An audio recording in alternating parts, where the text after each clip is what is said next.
अस्सलाम वालेकुम। एक नए व्लॉग में सोहेल रशीद आपसे मुखातिब। आज 23 अक्टूबर और दिन है बुध का। कल 24 और परसों 25 तारीख आखिरी है चीफ जस्टिस काजी फायद साहब की बतौर चीफ जस्टिस सुप्रीम कोर्ट में। और ऐसे में आखिरी 2 दिन में वो क्या करने जा रहे हैं और जो उन्होंने एक दिन पहले किया वो उसका जवाब उन्हें कहीं से आया है, बड़ा शदीद किस्म का मौसूल हुआ है। उसका पूरा मंजरमा आपके सामने रखेंगे, मुकम्मल हक़ाइक़ आपके सामने रखेंगे। इसके अलावा जस्टिस याहिया अफरीदी आज सारा दिन क्या करते रहे और अब कल क्या होने जा रहा है, और इसके अलावा जस्टिस मंसूर अली शाह कहाँ रवाना होने लगे हैं, ये सारी सूरत हाल आपके सामने रखते हैं। और फिर क्या ये जो सुप्रीम कोर्ट के अंदर आइनी बेंचेस वगैरह बनने हैं उसके ऊपर भी कोई चीफ जस्टिस काजी फायद साहब जाते जाते अपनी उसमें अपना इनपुट दे के जाना चाहते हैं। आज कौन कौन सी मुलाकातें हुई और कौन सी एक ऐसी मुलाकात हुई जो रिपोर्ट नहीं हुई, सारी चीज़ें आपके सामने रखते हैं। सबसे पहले तो शुरू करते हैं जी के जस्टिस याहिया अफरीदी, क्योंकि उन्होंने 26 तारीख को हल्फ उठाना है। आज की पहली खबर तो आप ये समझ लें कि ऐवान सदर से एक फहरिस्त मांगी गई है कि हल्फ बर्दारी की तकरीब चूँकि ऐवान सदर में होती है कि वहाँ पर आपके तरफ से कौन कौन मेहमान होंगे, इस पर जस्टिस याहिया अफरीदी की जानिब से कल कोई यार सुप्रीम कोर्ट की जानिब से भेजे जा सकते हैं, नाम डिटेल भेजी जा सकती है। लेकिन उससे पहले आप एक खबर सेटल कर लें कि जो सबसे पहला सवाल था, जिसकी शायद हुकूमत को तवक्को भी थी, कुछ उम्मीद भी थी, और हुकूमत ने अपनी तरफ से शायद कार्ड समझ के खेला था कि जैसे याहिया अफरीदी को बनाएंगे और वो नहीं मानेंगे और उसके बाद हम नंबर 4 की तरफ मूव करेंगे। ऐसा हुआ नहीं। जस्टिस याहिया अफरीदी ने ये नामजदगी को कबूल कर लिया है, और ना सिर्फ जस्टिस याहिया अफरीदी ने कबूल कर लिया है बल्कि सुप्रीम कोर्ट के अंदर तमाम जजेस उन्हें मुबारकबाद भी दे चुके, स्टाफ मुबारक दे चुका, और आज के दिन उन्होंने मुकम्मल ब्रीफिंग भी ले ली है मुख्तलिफ जो ब्रांचेस हैं सुप्रीम कोर्ट के अंदर उनसे कि कैसे मामला चल रहे हैं, हर चीज़ वो डिटेल ले चुके हैं। और परसों उन्होंने मजीद आगाह करने का कहा है, और परसों का दिन है जब जस्टिस काजी फायद साहब का अलविदाई रेफरेंस है। उसमें अब खबर यह है कि पहले जस्टिस मंसूर अली साहब बतौर सीनियर पीनल जज उन्होंने खिताब करना था उसे, अब उनको माइनस किया जा चुका है और जस्टिस मंसूर अली शाह यहाँ होंगे भी नहीं। अब जस्टिस याहिया अफरीदी चूँकि नए आने वाले चीफ जस्टिस हैं, तो अब इनका खिताब होगा और बार के लोगों का होगा और अटर्नी जनरल का होगा। ये फुल कोर्ट रेफरेंस होता है, अलविदा होते वक्त चीफ जस्टिस को दिया जाता है। तो ये अब सूरत हाल बन चुकी है। जस्टिस मंसूर अली शाह का बगैर किसी ताख़ीर का आपको बता दूँ कि वो सुबह रुखसत हो रहे हैं, इतलात के मुताबिक उम्रे पर वो जा रहे हैं और फैमिली समेत वो उम्रे पर होंगे और वो 1 नवंबर को वापस आएंगे। इस दौरान पीछे सुप्रीम कोर्ट में सारा जो एक वो चेंज हो चुका होगा मंजर, और जस्टिस मंसूर अली शाह इस दौरान यहाँ पर दस्तयाब नहीं होंगे। और जस्टिस मंसूर अली शाह ना सिर्फ अलविदाई रेफरेंस में बल्कि हल्फ बर्दारी जो जस्टिस याहिया अफरीदी किया वो भी मिस करेंगे। और इस दौरान अगर जस्टिस याहिया अफरीदी हल्फ उठाने के बाद कोई बड़ी अहम मशावरत करते हैं तो जस्टिस मंसूर अली शाह दस्तयाब नहीं होंगे।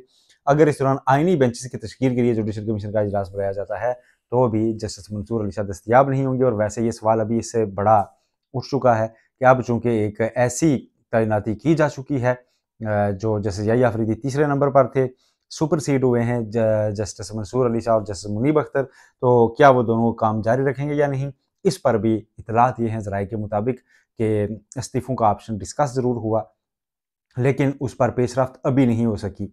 और उस पर अभी यही तय पाया है और ज़राए का ये कहना है कि आपस में जो बातचीत हुई उसमें ये कहा गया कि नहीं ऐसा आप ना करें, इस्तीफ़ा ना दें, अभी रुक जाएँ, सब्र करें और ओथ वगैरह हो लेने दें।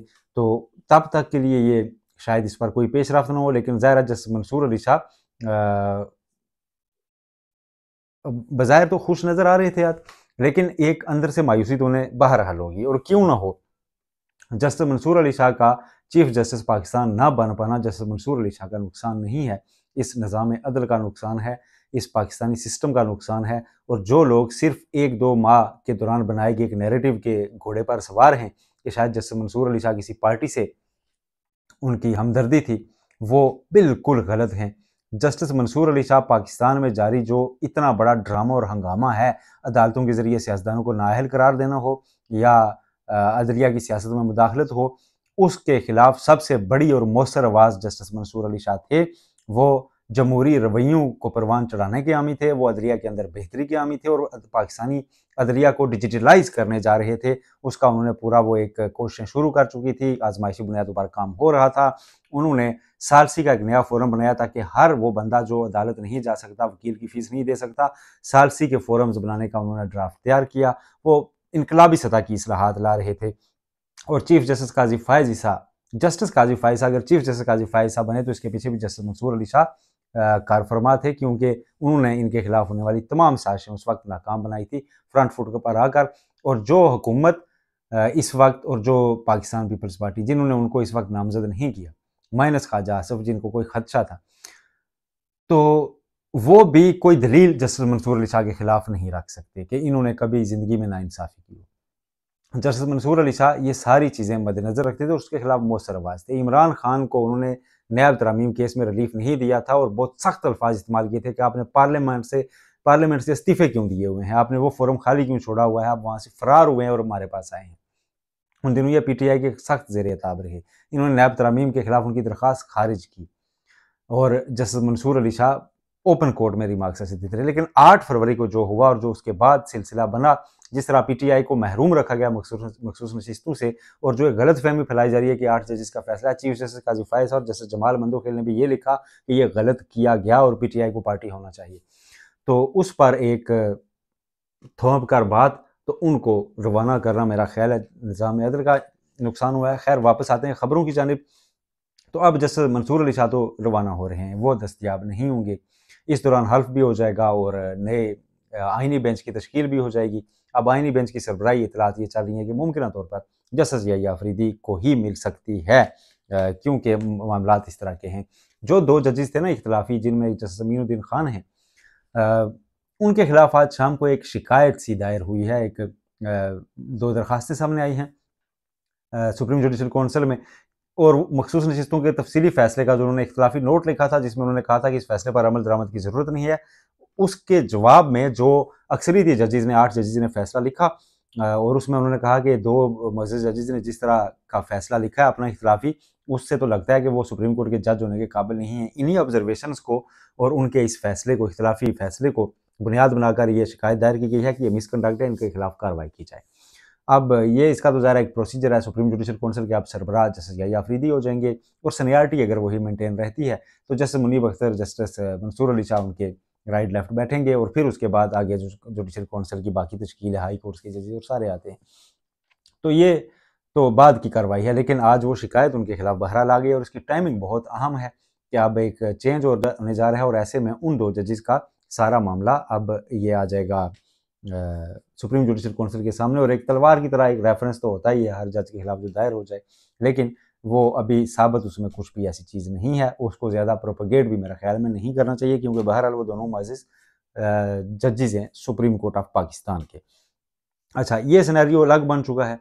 अब चीफ जस्टिस काजी फायज ईसा ज़राए के मुताबिक ये कोशिश भी हुई और आज ज़राए का ये कहना है कि वफाकी वज़ीर कानून भी आए सुप्रीम कोर्ट में और उनकी मुलाकात भी हुई और काफ़ी देर जारी रही। तो ये कोशिश बज़ाहिर एक चीज़ कयास किया जा रहा था, कोशिश ज़्यादा आप कयास का लफ्ज़ रख लें कि शायद चीफ जस्टिस काजी फायज साहब जाते जाते बतौर सरबराह जुडिशल कमीशन नए आइनी बेंचेस की तश्कील भी करके जाना चाहते हैं। तो इस पर कामयाबी बहरहाल अभी तक नहीं हुई और ये आप मुमकिन तौर पर जस्टिस यहिया अफरीदी ही आकर खुद करेंगे। तो जस्टिस यहिया अफरीदी से आज अटॉर्नी जनरल भी मिले हैं। जस्टिस यहिया अफरीदी आज ज़राए के मुताबिक सुबह सारे करीबी जजेस से और सारों से मिले हैं। चीफ जस्टिस पाकिस्तान से 2 बार मिले, लेकिन जस्टिस अतर मिनल्ला से भी मिले, जस्टिस मुनीब अख्तर से भी मिले, जस्टिस मंसूर अली शाह से भी मिले बारी बारी। ज़रा ये बताते हैं कि अभी तक कोई किसी किस्म का इस्तीफ़ा नहीं और एक चलने की कोशिश शुरू की गई है। अच्छा, इसके साथ एक बड़ी अहम चीज़ ये सामने आई है कि वो जो ड्राफ्ट सामने आ चुका है अब, गज़ट ड्राफ्ट जो है, जो आइनी तरामीम का, उसमें मेरे कई वकला से, बहुत सीनियर जो आइनी मामलात के वकला हैं, वो ड्राफ्ट उठा के जिनको सुप्रीम कोर्ट में फिर रहे थे सर पकड़ कर कि इसमें क्या चीज़ें लिखी हुई हैं, कोई चीज़ें तो समझ ही नहीं आ रही। तो वो बिल्कुल एक जल्दी का मामला उसमें साफ खुल के नज़र आ रहा है और जजेस ने करना ये शुरू कर दिया है कि चूँकि उसमें क्लैरिटी नहीं है उस गज़ट में, उस तरमीम में, कि कौन से आइनी मुकदमात आपने भेजने हैं भाई आइनी अदालतों के सामने। तो सुप्रीम कोर्ट में आने वाले तो हर मुकदमे के अंदर कोई ना कोई किसी न किसी ने अपनी आईनी चीज़ उठाई होती है कि आईनी के मुताबिक मेरा ये राइट बनता है। तो अब जजेस वो सारे केसेस आईनी बेंच को भेजने लगे थे, जबकि पहले आईनी मुकदमात की तादाद 150 से ज़्यादा नहीं थी। तो अब चूंकि क्लैरिटी नहीं है, तो अब हर किसी ने, अगर किसी ने रिलीफ मांग लिया आइन का बताकर, तो अब उसको देने के लिए वो मामला वहाँ भेजा जा रहा है। ये एक और तरह की अब सिचुएशन बन रही है कि इतने ज़्यादा केसेस के होते हुए फिर क्या पिक्चर बनेगी आगे, क्या एक बेंच काफ़ी होगा या नहीं। फिर फुल कोर्ट का मामला है, मखसूस रिश्तों का केस फुल कोर्ट का है, उसके जवाब में फुल कोर्ट बैठेगी नहीं बैठ पाएगी, ये इतनी ज़्यादा कन्फ्यूजन पक चुकी है। जस्टिस याहिया अफरीदी के कंधों पर अब बहुत भारी जिम्मेदारी आन पड़ी है, एक तो ये मामला सेटल करने की, और सुप्रीम कोर्ट के अंदर जो full court meeting chief justice Qazi Faez साहब ने बनते हुए बुलाई थी, क्या वो अगर दोबारा बुलाएंगे और जितने भी कयास रहियाँ हैं वो दम तोड़ेंगी। ये सारी अपडेट्स अब आने वाले दिनों में सामने आएंगी। कल से चीफ जस्टिस काजी फायद साहब दोबारा कोर्ट रूम में बैठेंगे, समाअत करेंगे आखिरी 2 दिन, बल्कि आखिरी दिन कल उनका समाअत के तौर पर होगा। पिछले कुछ दिन वो चैम्बर में थे, कल उनका